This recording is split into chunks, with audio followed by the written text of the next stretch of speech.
Okay, welcome back. Today we're going to discuss the green card marriage interview questions. Set number 3. We're going to discuss 4 new topics. Your first home, technology in your house, children, work, and finances. Okay, this is a part of our ongoing series of simplifying and demystifying immigration law. This is video number 3 on the green card marriage interview questions. If you missed the first 2, you might want to go back. In the first 2, we discussed how you met, employment, your current marriage, special days, and vacations. That was video 1. Video 2, we discussed your wedding, your marriage, your kitchen, your bedroom, and just before the interview. You don't want to miss any of these if you're preparing to go to your green card interview, or if you're just thinking about what kinds of questions you might ask at a permanent residency interview. And so with that, let's get started with video 3.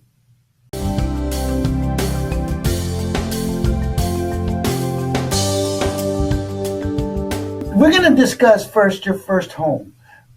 So right after you get married, you move in together. Well, some people get moved in earlier, and that's a line of questioning that you might get. Where was your first home together? Where was it? Did you move into where he was living?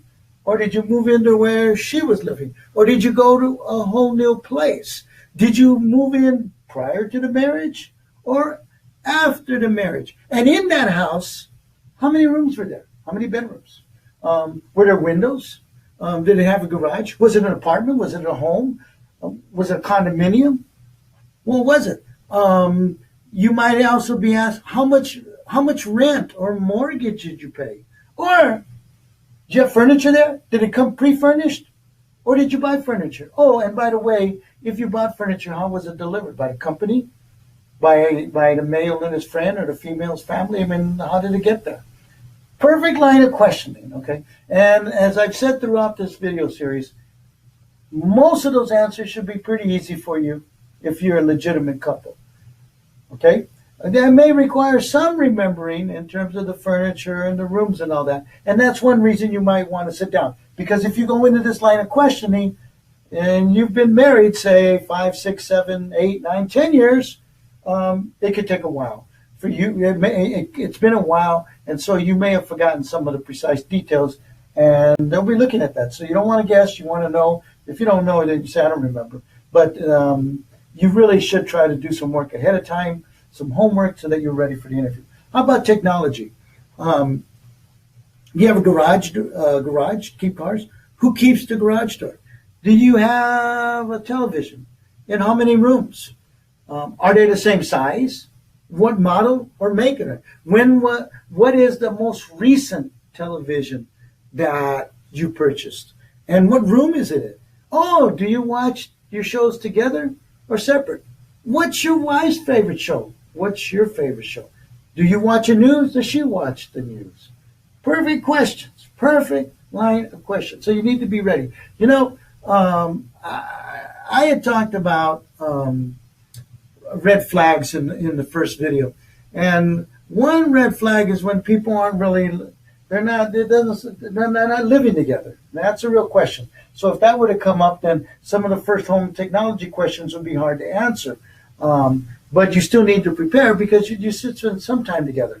For instance, I had a couple once where the fellow was in the Navy and he came home back to San Diego where he lived, and he went to a party. Well, he was here on a Christmas break, and he met a woman, and things happened, and they fell in love. She was 6, 7 years older than him. She had a child, but she took care of older people, so she stayed at a home, a residency. So he came back the spring, the summer.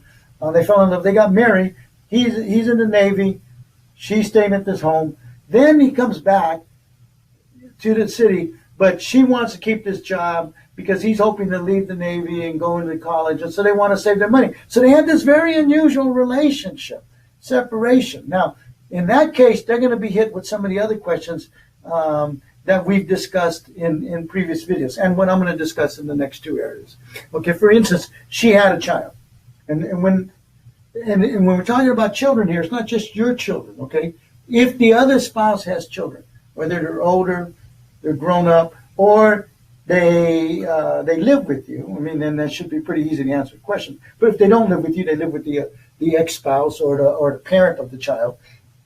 Do you know them? Have you met them? When was the last time you saw them? Have they ever spent any time with you? Those are perfectly legitimate questions, because if you give separate answers, well, then you could be really in trouble with your own children. Assuming you have children, question would be, well, what's your child's favorite television show? What's your child's favorite meal? What's your child's worst favorite food?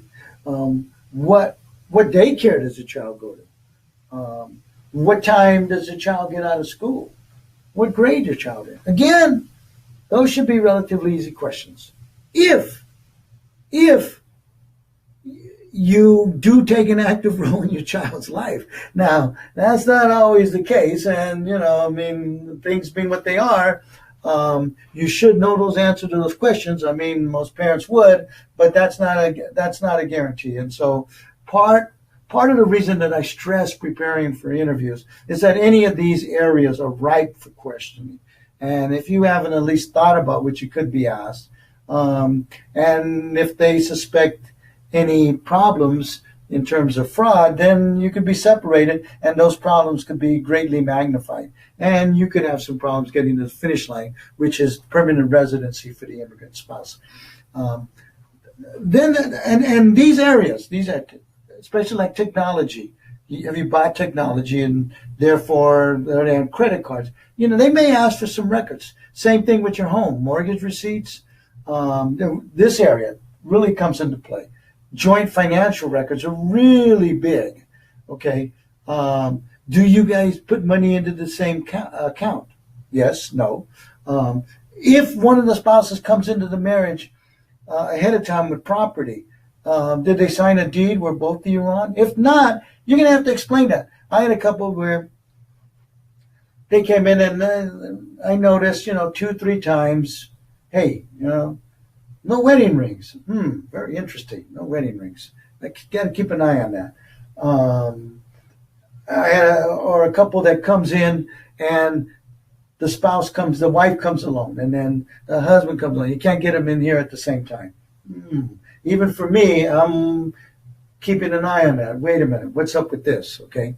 But I had a couple where they didn't have the wedding ring, so yeah, I'm keeping an eye on it. But they also didn't have any joint property, and they hadn't put anything in each other's name. They hadn't got car insurance. The male, who was the U.S. citizen, hadn't put his spouse on his insurance policy and all that. And I needed to get answers on that. Because I knew they were going to be thrown at us. And they were, but fortunately they were thrown ahead of time in a request for evidence, and we had to explain some of those things. But questions like that. Who pays the bills? How do you pay? Out of the checking account? Debit? Do you write checks? Do you pay in cash? Do you take it? Are there any insurance policies? Are the cars in the joint name? How about health policies at work? Any of those questions are right. And all those questions, you should bring documents to back up what you're saying. In a lot of the children, hey, when was the last time you took your children to a birthday party? Bring pictures, bring documents showing the children. Back up your evidence. Have it ready. That way, it's more than just you saying something. You're actually proving it. So we've gone over 12 areas now. And there's a lot more. And in fact, at the end of this video, you'll see a link to a green card marriage interviews checklist that I put together. And you feel free to download it. It's free. A lot more questions than we had time to cover in the 3 videos here. You should go over that if you're going to an interview. If you're thinking about getting a green card, you should think about it. Why? Because it's good. It's good practice. It's good planning. I'm assuming anyone that's gone this far watching this video is not attempting to commit a fraud. Because as I've said earlier, and I'll say again, that's wrong. That's wrong. That's wrong. Don't do it. If you're an immigrant and someone has convinced you that that's the way to become legal, don't do it. Don't do it. I can't say that forcefully enough. But if you like this video, like as I've said before, press the like or leave me a comment if you want to ask me something. If you want to send me a private email with a question, my email is carlos@BataraImmigrationLaw.com. Subscribe to the channel if you have more of these videos. But if you have questions for more videos, send me them. Send me some topics. I might be able to simplify, demystify other aspects of immigration law, which is really confusing you. I might be able to throw together a quick video like this one and share it with you and with others who may have the same question. And with that, we're done. You've completed all 3 of these videos. And if you haven't got the other 2, get the links below and watch them. And now you have an idea of the types of questions that you can be asked. Now go forward, win your green card, but don't stop there. Think about becoming a citizen someday after you become a green card holder. Good luck. I wish you and your family the best. Thanks for watching. Know someone who might be interested in this video? Then please take a moment to like and share it with them. Also, if you would like more videos on immigration, just click on the subscribe button. And here's a little bonus, a short guide that you can download for free by clicking on the link on the description box or the square-shaped image. Plus, if you have ideas for videos you'd like to see, write a short comment below or feel free to contact me at carlos@BataraImmigrationLaw.com. My name is Carlos Batara. I appreciate your time and hopefully we'll be talking again very, very soon.